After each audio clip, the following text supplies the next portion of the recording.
Se você curte velocidade e quer saber tudo sobre o desempenho dos brasileiros que competem nas pistas internacionais, seja bem-vindo a mais um episódio do podcast Mundo Afora, um conteúdo associado ao site F1 Mania, que é onde você acompanha todos os dias as notícias a respeito dos nossos representantes no automobilismo internacional em f1mania.net. E eu convido você também a seguir nas redes sociais, procura no Twitter, no Instagram, no Facebook por site F1 Mania.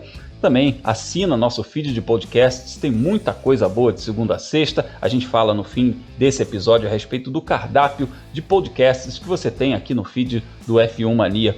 Eu sou Alexander Grunwald, o Fórmula Grum, jornalista especializado em automobilismo. Mais uma vez eu estou aqui com meus parceiros desse bate-papo, Leonardo Masson e Felipe Giacomelli, também jornalistas especializados, para a gente falar a respeito da Semana dos Brasileiros Mundo Afora. Chegamos aí nesse episódio 41 para falar a respeito de Endurance, falar a respeito de Indy, falar a respeito de 24 horas de Le Mans, de Road to Indy, de mulheres no automobilismo. Tem bastante assunto pra gente e inclusive nessa semana, Leonardo Masson, tivemos brasileiro testando um hipercarro novinho em Monza.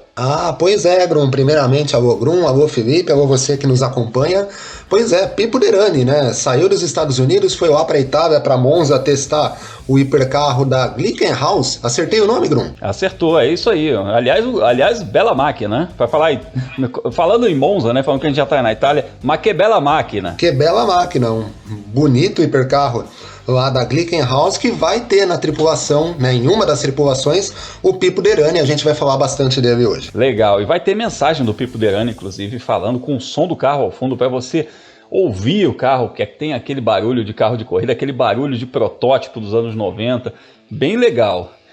Felipe Giacomelli, nesse episódio a gente vai falar também a respeito de Pietro Fittipaldi correndo Le Mans, mas Pietro Fittipaldi deu uma notícia bem bacana com relação ao futuro dele nos monopostos. Oi, Grum. Oi, Léo. Grum, às vezes a gente tem a impressão que 2020 é aquele ano que não acabou. Porque olha só, no fim do ano passado a gente viu o Romain Grosjean tendo aquele acidente, né, no Bahrein. No lugar dele entrou quem? O Pietro Fittipaldi. E o que vai acontecer nesse ano? Romain Grosjean vai disputar a Fórmula Indy pela equipe Dale Coyne, mas não vai correr nos ovais. E quem vai entrar no lugar dele? Pois é, Pietro Fittipaldi. Pois é, o mundo dá volta, né? E muitas voltas nesses circuitos ovais também. A gente vai ter o Pietro Fittipaldi competindo na Fórmula Indy, vai competir também em Le Mans e vai ser reserva da Haas na Fórmula 1. A gente vai falar sobre tudo isso, então aperta os cintos, porque está começando mais um episódio do Mundo Afora.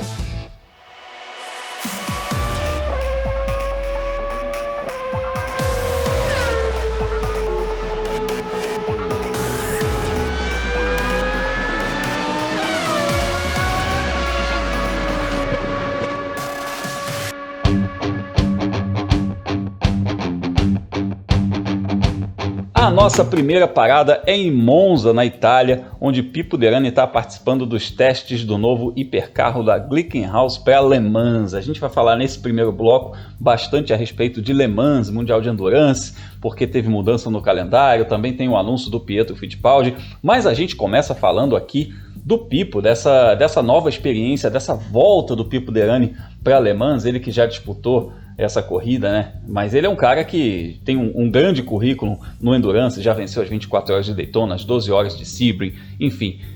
Agora ele parte para esse desafio de disputar as 24 horas de Le Mans na classe principal e ninguém melhor do que ele próprio para contar para a gente como é que está sendo essa experiência, como é que foram esses testes aí. Ele mandou uma mensagem para a gente direto de Monza, direto do pit lane de Monza, do lado do carro, para falar como tá essa bateria de testes do Glickenhaus. Fala, Pipo!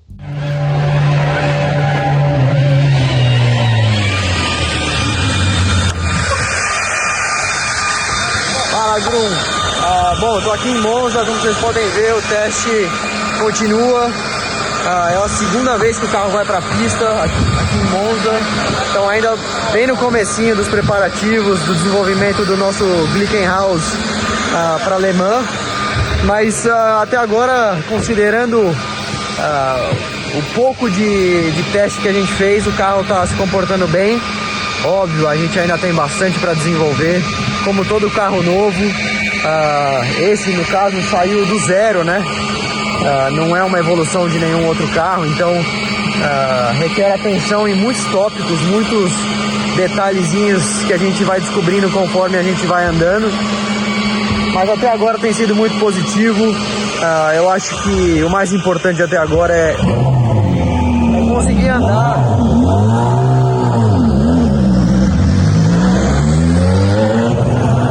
Fazer isso aí, ó, andar sem quebra. O carro tem se comportado bem e assim a gente vai evoluindo a questão da performance. Mas é isso aí. Espero que a gente possa mais pra frente um pouquinho dar uma ideia do que a gente espera para a temporada. Eu acho que ainda é muito cedo, mas de qualquer forma a gente tô aqui em Monza, muito bacana poder voltar ao WEC, fazer parte do desenvolvimento de um carro, como eu falei, do zero, é algo sempre muito bacana e a gente aprende muito, a gente está em contato com pessoas novas, enfim, cada dia é um aprendizado novo. Espero que vocês tenham gostado. Eu vou dando update para vocês conforme o carro vai evoluindo e espero que a gente possa chegar na primeira corrida do ano, ou em Le Mans, né, que acho que é a mais importante, com uma chance boa de pelo menos deixar a Toyota um pouquinho preocupada, tá bom? Valeu, grande abraço. Sensacional, valeu demais a sua participação aí, você é um cara que tá sempre mandando mensagem pra gente, Pipo, e a gente tá torcendo muito para esse projeto dar muito certo, né? E como a gente acabou de ouvir, o retorno do Pipo ao WEC, na última temporada completa dele foi 2016, mas não é a primeira vez dele nos protótipos. Antes do Léo falar, eu vou pedir um sobe-som desse Glickenhaus passando lá na reta de Monza para fazer a variante Ascari. Edição, sobe som pra gente.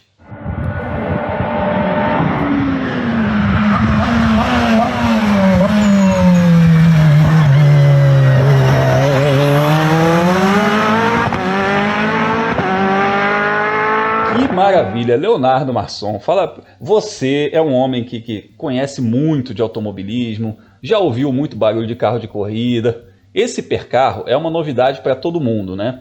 Porque a classe principal vai mudar um pouquinho. Agora, sensorialmente eu posso dizer que eu já gostei desse carro. Rapaz, e assim, né, Grum? Bom, primeiro, para quem não sabe, eu moro próximo de Interlagos, então a gente está acostumado a ouvir barulho de ronco de motor.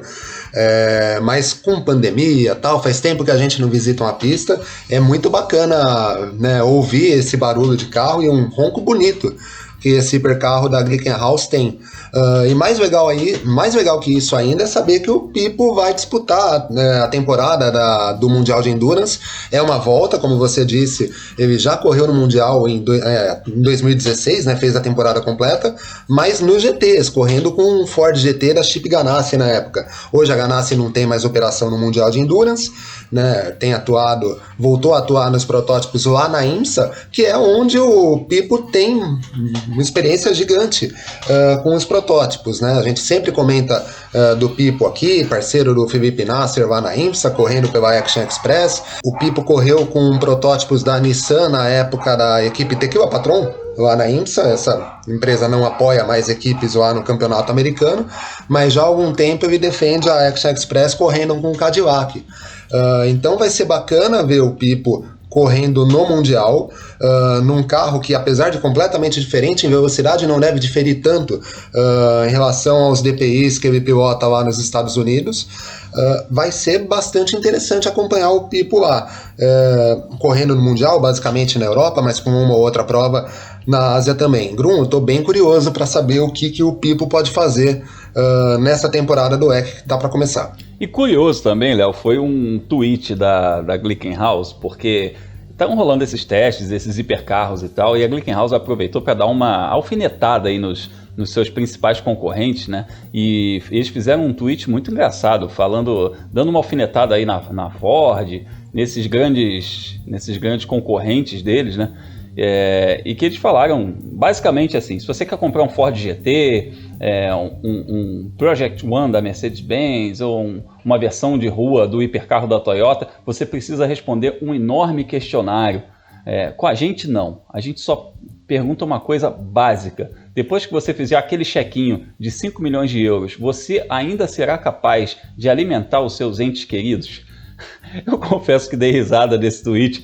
E Felipe, é legal a gente ter um fabricante novo, a gente ter uma equipe nova dentro dessa classe principal de Le Mans, aproveitando, inclusive, eu vou pedir para você contextualizar para a gente essas categorias, essa mistura que está nessa fase de transição agora, mas chegou um construtor diferentão no pedaço, né? Grum, uma das vantagens, né, desse regulamento dos hipercarros foi baratear o custo de correr de protótipo, que, enfim, baratear é modo de falar, porque você sai de orçamentos exorbitantes.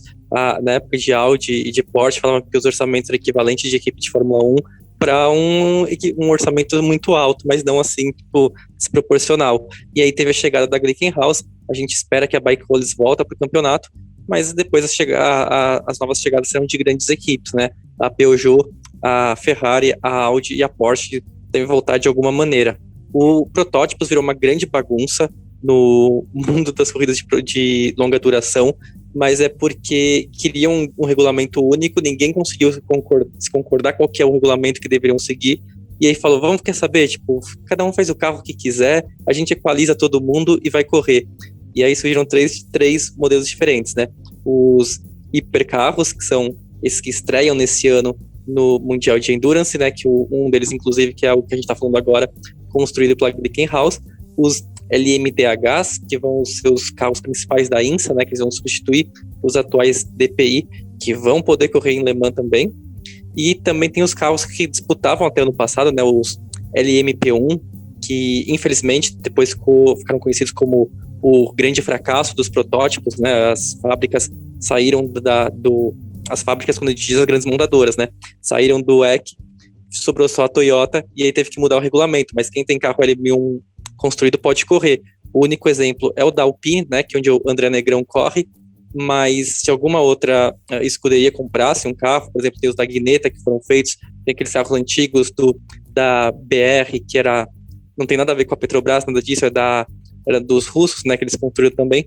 Esses carros podem correr, o regulamento permite. É bom que a gente vê alguma concorrência para a Toyota, que dominou Le Mans nos últimos anos, sem dar muita graça, para falar a verdade. A gente mais acompanhou o sucesso do Alonso na busca da tríplice coroa do que de fato uma disputa emocionante na pista. A gente espera que nesse ano, com todo mundo colocando o equipamento do zero, a situação melhora, a gente tem um pouco mais de briga, né? De repente a Toyota pode quebrar, a Glickenhaus pode surpreender.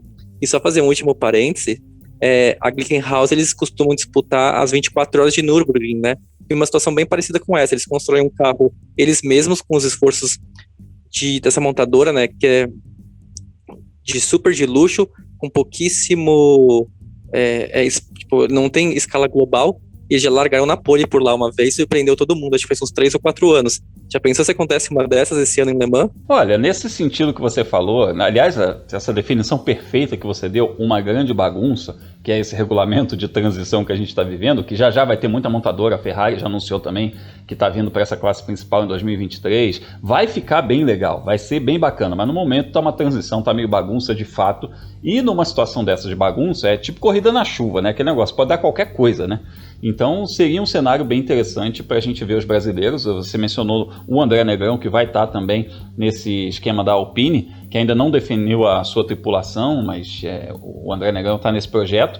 Tem o Pipo Derani nesse hipercarro. Então a gente tem um cenário aí que a gente pode de repente ter um brasileiro, mesmo azarão, mas um brasileiro em condições de ganhar essa corrida. E falando a respeito do Pipo, só para arredondar esse assunto, um homem que já ganhou 24 horas de Daytona, já ganhou 12 horas de Sebring, é um cara que tem essa estrela do Endurance, né? A gente não pode ignorar isso. Ele luta para ser recordista de vitórias em Sebring, né? Acho que, quando ainda falando que a comparação com ele em Sebring é com pilotos como Alan McNish, como Mario Andretti, já mostra o maior pedigree que ele tem para corridas de longa duração. É claro que Le Mans é outra história, a concorrência é muito maior e a dificuldade também, né? Uma corrida de 24 horas, Sebring normalmente são 12 horas, mas também é um piloto que, quando ele entra num carro, ele é favorito para vencer. É isso aí, é um piloto que a gente torce muito por ele também, porque ele encara o Endurance como uma coisa muito séria, ele mudou o rumo da carreira, foi um piloto que fez categorias de Fórmula, mudou para o Endurance muito cedo, se adaptou muito rápido e tem feito uma carreira brilhante, então que seja uma temporada brilhante também para o Pipo Derani e, evidentemente, para todos os brasileiros. A gente, ainda falando de Le Mans aqui nesse primeiro bloco, a gente tem uma notícia que é a respeito do adiamento da prova. A prova desse ano foi adiada, assim como toda a temporada do WEC. Ô, Léo, conta um pouquinho pra gente. Mudou, não é a primeira vez que isso acontece, né? Mudou a data, tem a ver com a pandemia também, mas a gente não vai ver 24 horas de Le Mans em junho, que é o mês tradicional dessa prova. Pois é, Grum, a grande mudança do calendário, né? O calendário mudou inteiro, na verdade, né? Esse campeonato do WEC começaria agora nos Estados Unidos em março, passou para Portugal em abril, agora a gente vai ter o início do mês de maio lá em Spa. Mas a grande mudança é a prova, são as 24 horas de Le Mans correndo em agosto novamente. Mas dessa vez com o seguinte, no ano passado era por conta da pandemia, a coisa estava muito feia na Europa, está muito feia na Europa até agora, na verdade. A mudança não acontece por não termos condições sanitárias de ter a corrida em junho e em agosto sim, mas sim por conta de uma preocupação de termos a prova com o público. E aí não se sabe exatamente se com público total, se só parcial. Eu acredito até que seja com arquibancadas parcialmente cheias, né? Mas a expectativa deles é realizar a corrida com público. Não se sabe ao certo se a gente vai conseguir fazer, né, se eles vão conseguir fazer isso lá no mês de agosto. Mas a possibilidade é maior. Na Europa, aparentemente, tem a situação bastante mais controlada em relação que às Américas, especificamente aqui no Brasil, né? Então a expectativa deles é ter essa prova com público. Assim como o Pipo, a gente tem que aguardar para ver se eles vão conseguir ou não, mas ao que tudo indica, a gente deve ter, né, se não votação cheia, né, votação máxima, pelo menos público parcialmente presente lá em Le Mans. A gente torce para que tudo seja feito na maior segurança possível, para que tudo esteja sob controle. Primeiro, para que a corrida aconteça. Então anota aí, Le Mans acontece nos dias 21 e 22 de agosto, é a previsão da prova em 2021. E segundo, que seja seguro para todos os competidores. E terceiro, se tiver público, se tiver alguma condição de ter público, que seja da melhor maneira possível, seguro para o público, para os competidores, para todas as pessoas que fazem esse campeonato. E nós teremos brasileiros nesse grid, e aí eu já, além de falar do André Negrão, que a gente falou agora há pouco, do Pipo Derani, que a gente conversou bastante, a gente está falando de mais gente, vai ter inclusive Pietro Fittipaldi. Foi um anúncio realizado nessa semana aí. Ele vai disputar a European Le Mans Series, que nada mais é do que o campeonato europeu de endurance, correndo na classe LMP2.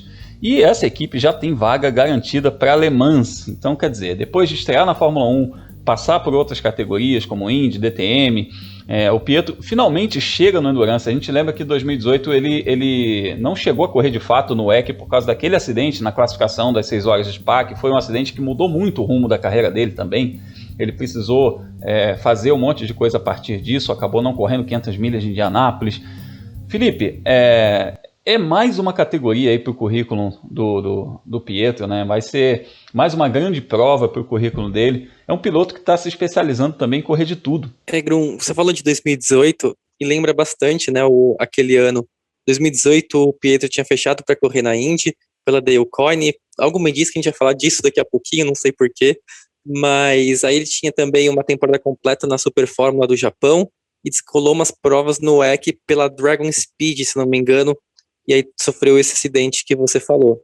Esse ano a situação, ele já chegou na Fórmula 1, né? Ele é piloto reserva da Haas, ele vai correr na Indy, as corridas em que o Romain Grosjean não vai estar no carro da Dale Coyne, vai correr a temporada completa da European Le Mans Series e também as 24 horas de Le Mans.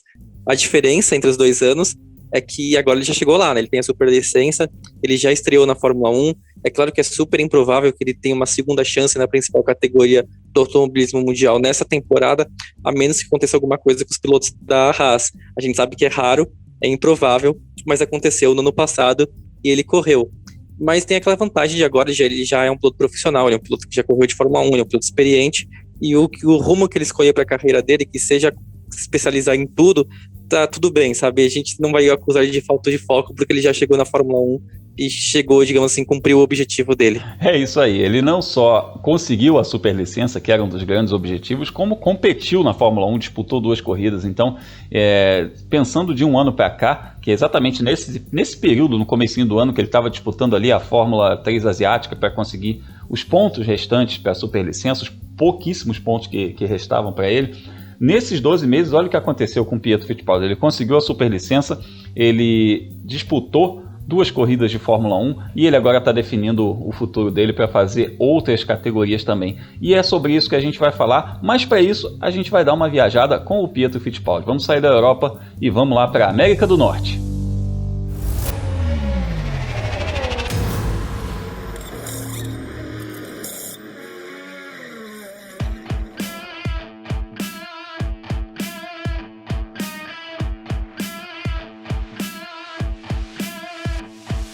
Desembarcamos nas terras do tio Sam e olha só, esse ano o Pietro está com tudo. A gente estava falando dele no bloco anterior porque ele vai disputar as 24 horas de Le Mans, o europeu de Endurance e as 24 horas de Le Mans. E agora a gente está falando sobre Estados Unidos, sobre Fórmula Indy, porque ele vai disputar as etapas ovais da Indy, incluindo as lendárias 500 milhas de Indianápolis. E a equipe é a Dale Coyne, aquela velha conhecida do Pietro Fittipaldi. Ô Léo, o que dá pra gente esperar do Pietro nessa situação? Eu fechei o bloco anterior falando justamente desse novo momento. Não é um momento de pressão, não é um momento de buscar superlicença e tudo mais. Agora ele está muito mais relaxado. E ele é um cara que cresceu nos Estados Unidos e tem esse referencial de Indianápolis, do avô dele que venceu 2 vezes em Indianápolis. É uma coisa que sem dúvida deve ter muito valor para ele disputar as 500 milhas. Era um dos objetivos dele na temporada lá de 2018, né, Grum? O acidente lá em Spa acabou impedindo que ele corresse em Indianápolis. Mas sim, ele vai lembrar, o Pietro ele mora nos Estados Unidos, né? Então ele está mais do que habituado com o ambiente com os Estados Unidos, com o ambiente de corridas por lá, e também com as categorias americanas. Vai lembrar, o Pietro no comecinho da carreira dele corria nos late models, são aquelas categorias de base da NASCAR, né? E vai correr numa equipe que já é conhecida. Quando ele correu em 2018 na Indy, ele defendeu a Dale Coyne. Vai andar nas provas de ovais, que o Romain Grosjean, né, até foi bastante curioso, né, perguntaram para o Grosjean por que ele não ia correr nos ovais. Ele disse que se ele fosse solteiro, não tivesse filhos e fosse 10 anos mais novo, ele correria, mas na atual conjuntura não. Melhor para o Pietro, que vai ter essa chance. E inclusive, Léo, o Pietro é exatamente isso, né? 10 anos mais novo e solteiro. É essa situação que o Grosjean falou, né? Exatamente. Mas o mais incrível de tudo é o seguinte: dessas pistas todas, o Pietro ele só andou em uma das pistas que ele vai andar nesse ano, em Gateway. Ele conseguiu um 11º lugar lá. Mas na primeira passagem dele pela Indy, ele fez 6 provas, né? Teve 3 corridas de resultados bastante discretos, né? Andando para baixo do 20º lugar. Mas depois ele conseguiu pegar a mão do carro. Vai lembrar, por conta do acidente, ele fez as 5 últimas etapas daquele ano. E ele conseguiu pegar a mão do carro, fez um 11º lugar lá em Gateway, conseguiu uma 9ª posição num circuito misto. Eu confesso que eu não votei aqui agora, foi o único top 10 dele na temporada, e fechou também ali próximo dos 10 primeiros colocados em Sonoma a temporada. Dessa vez correndo em ovais, talvez ele tenha alguma dificuldade no Texas, né? É uma etapa em rodada dupla, uma etapa com poucos treinos. A Indy vai ter só, em alguns finais de semana, a Indy vai ter só 2 dias de atividades, né? Lá no Texas vai ser uma rodada dupla, é um oval bastante rápido, sem tanto treino. O carro da Indy não é o mesmo carro que ele andou em 2018, ele vai ter que se adaptar com algumas coisas, como por exemplo a proteção do cockpit, né, o aeroscreen, que é algo novo para ele, mas em compensação ele conseguiu uma boa corrida lá em 2018 em Gateway, e Indianápolis é um caso à parte. Caso à parte, primeiro porque você tem toda uma semana de treinos para se preparar para a corrida, então ele vai ter tempo de adaptação antes da prova. E caso à parte também porque a Dale Coyne, apesar de não ser uma das grandes equipes da Indy, mas é uma equipe que anda bem em Indianápolis, principalmente nos anos que ela teve o Sébastien Bourdais como um dos seus pilotos. Foi uma equipe que sempre andou bem lá em Indianápolis. Então é uma equipe que, apesar de pequena, mas tem a mão do circuito. Numa dessas, ela consegue surpreender e consegue andar mais na frente. Não estamos falando aqui que o Pietro vai ganhar a corrida, não é nada disso, mas ele tem condição de fazer um bom papel lá em Indianápolis, sim. Nunca diga nunca, hein? A gente tem que lembrar que o Hélio Castro Neves venceu na sua primeira participação nas 500 milhas de Indianápolis inclusive, acabo, né, de lembrar disso, a gente vai ter os 3 brasileiros juntos, Felipe, o Hélio Castro Neves, o Tony Kanaan e o Pietro Fittipaldi competindo nas 500 milhas de Indianápolis. Caramba, cara, é um pacotaço pro torcedor brasileiro, né? Nossa, Grum, a gente tá pensando, né, um ano atrás, a gente tava aquela dúvida se ia ter brasileiro na Indy, porque o Elinho já tava se encaminhando para a carreira na INSA, o Tony já tava naquele ano de despedida, que era o ano da aposentadoria dele, aí veio a Covid e não foi o ano da aposentadoria dele, e agora a gente tá com 3 brasileiros, com o Elinho, com o Tony de volta e com o Pietro de volta, embora o Pietro em um momento muito diferente da carreira, né? Tomara que nos próximos anos a gente consiga ver mais pilotos do país chegando na Indy, porque o campeonato está cada vez mais forte. A gente está vendo esse ano a chegada do Romain Grosjean, que, apesar de tudo, é um piloto que já subiu ao pódio da Fórmula 1 mais de uma dezena de vezes. Está chegando um cara chamado Jimmy Johnson, que foi campeão da NASCAR só 7 vezes, e um cara chamado Scott McLaughlin, que dominou a Supercars, né, que é a equivalente à Stock Car australiana, com 3 títulos e um vice nas últimas 4 temporadas. É um campeonato que está super difícil chegar lá, e se manter no campeonato está mais difícil ainda. Então a gente dá toda a sorte pro Pietro, a gente espera que outros pilotos do país também façam esse caminho. E falar em caminho, falar em Fórmula Indy, falar em caminho, a gente tem que falar do Road to Indy, porque tem brasileiro no Road to Indy. A gente vai ter na Indy Pro o Enzo Fittipaldi, que saiu da Europa e está indo para os Estados Unidos. São 3 categorias, a gente lembra, são 3 categorias. E o SF 2000, que é o comecinho, aí a gente vai para a Indy Pro e aí vai para a Indy Lights antes da Fórmula Indy. Todas elas têm programas de incentivo, bolsas para o campeão subir e tudo mais. Nessa categoria intermediária, a gente tem o Enzo Fittipaldi, mas na USF 2000 a gente vai ter o Kiko Porto, que já disputou a temporada passada, inclusive. A gente falou muito dele e do Dudu Barrichello, que também correu, o Dudu foi vice-campeão, mas o Kiko Porto também ganhou corrida, fez 2 pole positions, mesmo perdendo 5 provas que ele perdeu ao longo desse ano, uma por problema de visto e outra rodada por problemas que ele relacionados ao que o mundo teve de problema basicamente em 2020. Ele testou positivo para a Covid-19, então ele não correu numa das etapas, e mesmo perdendo 5 provas, ele terminou no top 10 do campeonato. O Kiko está testando lá nos Estados Unidos e mandou uma mensagem para a gente. Fala, Kiko! Então, gente, 2020 foi um ano bem difícil para todo mundo. Para mim também foi. Acabei perdendo 6 corridas de 2 etapas. Uma porque peguei Covid, a outra porque não me deixaram entrar no país. Então foi um ano bem conturbado, acredito, para todo mundo.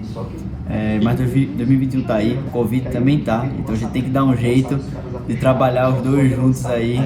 Agora em 2021, já estou familiarizado com o USF.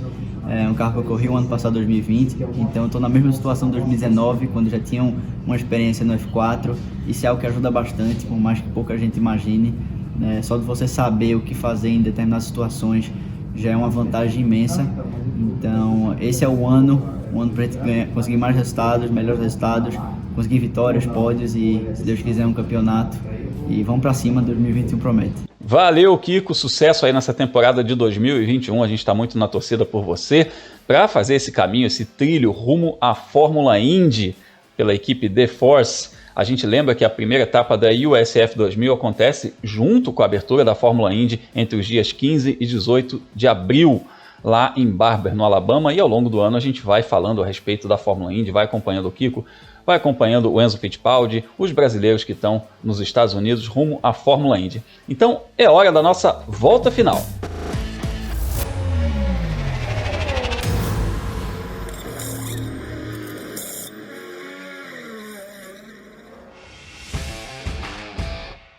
Os testes de pré-temporada da Fórmula 2 começaram nessa semana, na segunda-feira, dia 8 de março. A gente está gravando ainda no meio desses testes, são 3 dias de testes, e os 3 brasileiros estão lá no Bahrein fazendo esses ajustes finais para a corrida de abertura no dia 27 de março. Felipe Drugovich pela Univirtuose, Guilherme Samaia pela Charus e Gianluca Petekoff pela Campos. Felipe, ainda tem teste para rolar, mas do que já dá para a gente tirar de conclusão nesse momento? Grum, a maior lição sobre testes de pré-temporada é que eles não servem para nada.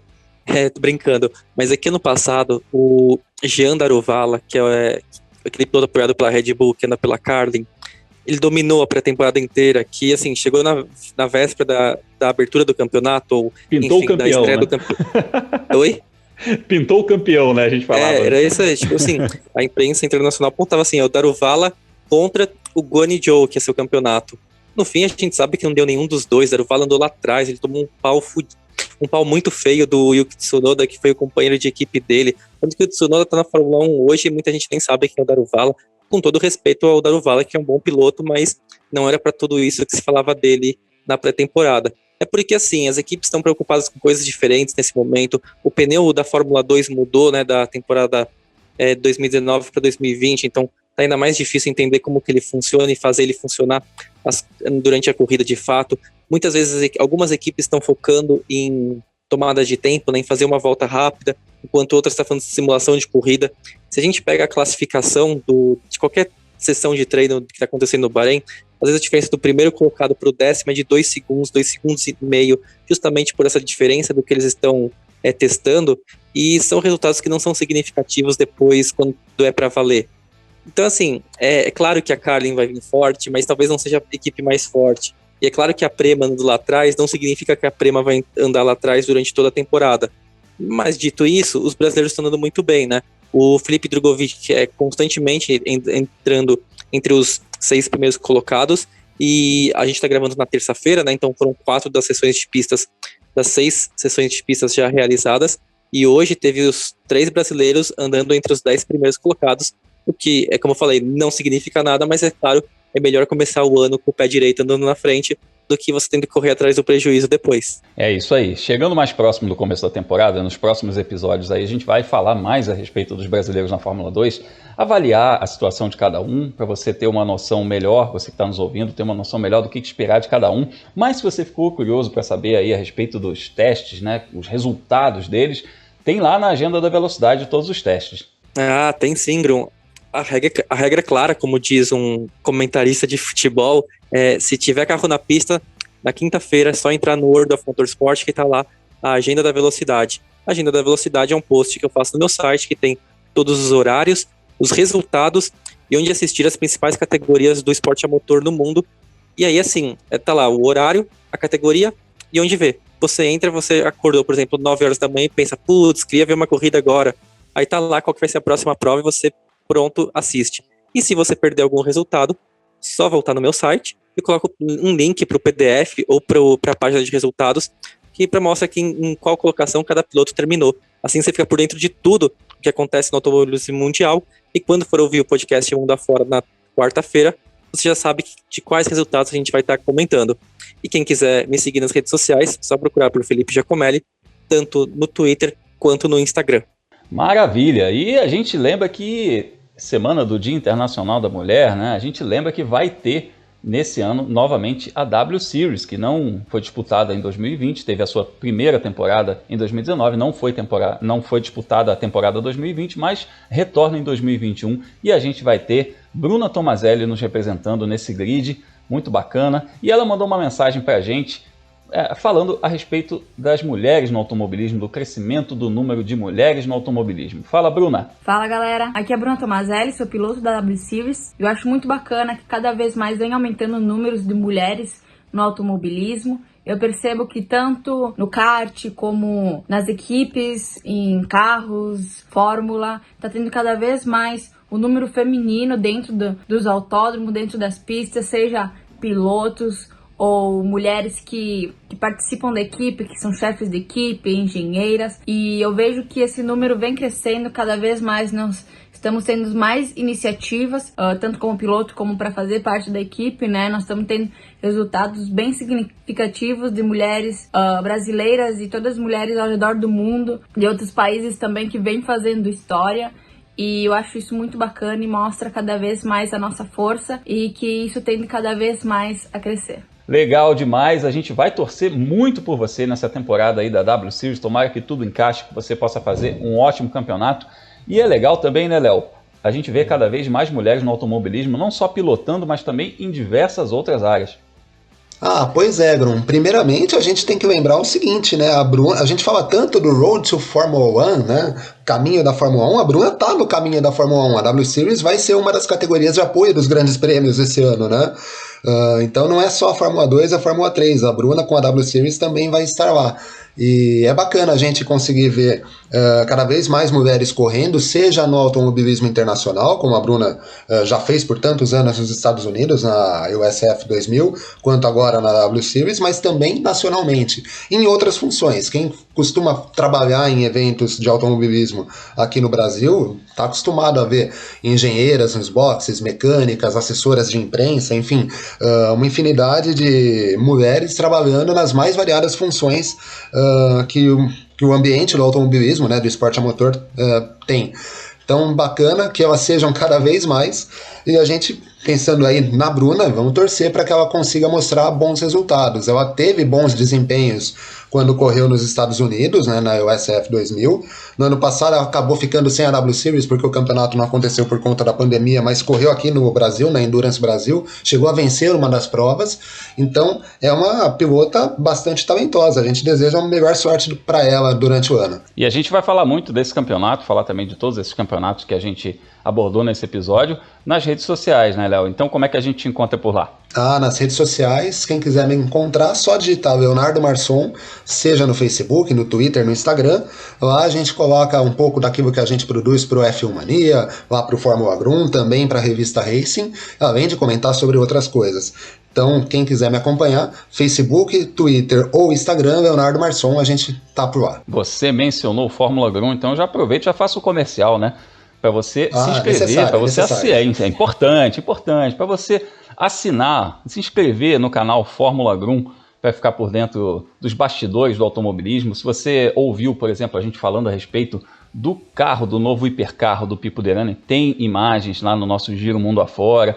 A gente falou também com o Pietro Fittipaldi, falou com a Bruna, enfim, a gente tem esse apanhado de brasileiros no exterior, a gente faz também lá no canal Fórmula Grum, em áudio e vídeo, então você também pode ver e ouvir os pilotos brasileiros falando a respeito da situação deles e também saber um pouco mais a respeito dos bastidores do automobilismo. Eu me despeço do Léo e do Felipe, convidando você a assinar o feed de podcasts aí do F1 Mania, porque a gente tem de segunda a sexta Carlos Garcia e Gabriel Gavinelli com o F1 Mania em ponto, trazendo noticiário sobre a Fórmula 1 e outras categorias, e semanalmente o Full Gas Podcast com o Gabo Carvalho e o Gabriel Lima falando a respeito de MotoGP.